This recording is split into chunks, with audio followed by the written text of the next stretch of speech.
Les bons et les mauvais côtés d'une maison à 20 millions. Alors ça, c'est un truc pour plastifier les chaussures, parce que quand t'as une maison à 20 millions, tu veux pas que les visiteurs ils viennent chez toi et puis ils dégueulassent tout. Il y a un jardin sous les escaliers et c'est des vraies plantes et elles sont comestibles.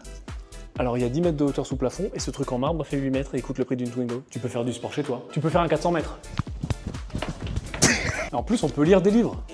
Ah, non. Il y a un lustre dans les escaliers et ça ressemble à plein de suppositoires brillants. Même la décoration coûte cher. Absolument toutes les salles de bain de cette maison sont différentes. Bon, enfin, t'as compris le message, quoi. Donc si tu veux voir la totalité de la visite de cette maison, ça se passe sur ma chaîne YouTube. 3300 € la nuit. La nuit. On est au Bourj Al Arab. Tout le monde connaît ce bâtiment absolument mythique. Ça fait 280 mètres carrés. La vue incroyable. La vue. Ici, ils ont dit, on va faire un hôtel. Ça va pas être un 6 étoiles. Ça va être un 7. On en a mis 2, voilà, c'est tout. C'est terminé. Ces colonnes sont en or. T'as ton espace minibar. Comment ça coûte un peu ici? Parce qu'à 3300 € la nuit, est-ce que les bouteilles sont chères? 150 $ à peu près une demi-bouteille de champagne. Qui, dans une chambre d'hôtel, a un escalier, je continue ma phrase, aussi long que celui-là? Personne. À part moi. Tu joues au ping-pong? Parce que pourquoi pas? Le papier toilette. La master bedroom. Il y a des choses qui sont extrêmement quand même intéressantes dans cette chambre. Tu as ce lit qui peut servir à plusieurs choses. Dormir ou...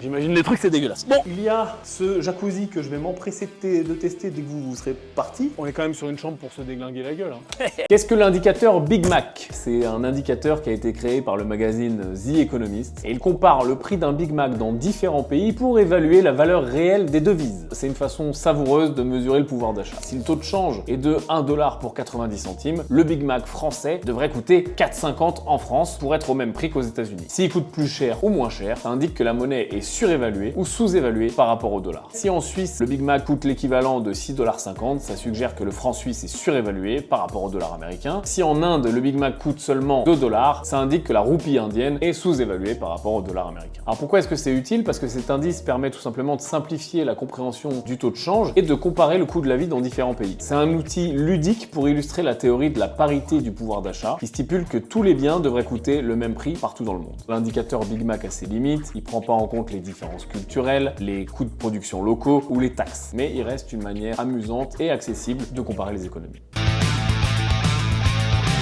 Nous voilà dans cette master bedroom. Le gros avantage de cette master, c'est ça. C'est-à-dire qu'on a une énorme sliding, ça s'ouvre très grand. Ta chambre se confond avec ton extérieur. Alors je sais déjà qu'il y a des gens qui vont me dire « Ah mais c'est tout vitré, du coup les parents, quand ils font des zoom sur le bord de lit, tout le monde peut les voir. » Mais non les copains, ici, il y a des petits rouleaux de store magiques. C'est chiant. Ah! Alors les amis, excusez-moi de vous dire que cette salle de bain, je l'aime beaucoup. Ah, j'avais pas vu ça, je vais le piquer ça. Les toilettes sont là, bon, rien de spécial. Moi, ce que j'aurais fait, c'est le toilette japonais. Tu connais le toilette japonais? Là, le petit siège chauffant, il y a le petit jet à cucu qui vient, qui te titille, là, et après, t'as le petit séchoir qui te sert. C'est magnifique. Une terrasse, pourquoi pas? On peut imaginer un petit coin salle de sport. Bon voilà, là, c'est pas aménagé, mais ça a le mérite d'exister. J'ai pris les gars, le jus là. Aujourd'hui, on est sur une maison flottante. On est sur l'eau là. T'arrives directement sur l'espace, salon, très sympa. C'est relativement petit, hein, mais c'est aussi le principe. C'est pas une maison principale, c'est une maison secondaire, c'est une maison de vacances. Le concept est surtout que c'est flottant. On va descendre au sous-sol. Non, au sous-mer. Il se passe un truc sympa. Ça n'est pas un aquarium, on est sous l'eau. Juste ça, c'est quand même relativement fou. Et en fait, cette pièce a un salon. Il y a un côté très zen d'avoir ce mur immense en face de toi et de voir passer des poissons sauvages, tout simplement. Donc ça, c'était vraiment le point fort de la maison pour moi. Combien de maisons autour du monde il y a ça finalement? C'est complètement inédit. Ici, tu as ton rooftop, jacuzzi. On a la vue skyline qui de nuit est complètement dingue. Ici, tu as coin cuisine, tout est intégré. Frigo, évier, de quoi mettre les verres, de quoi recevoir. On se retrouve très bientôt. Abonne-toi pour ne rien rater. Lâche un petit pouce et à plus.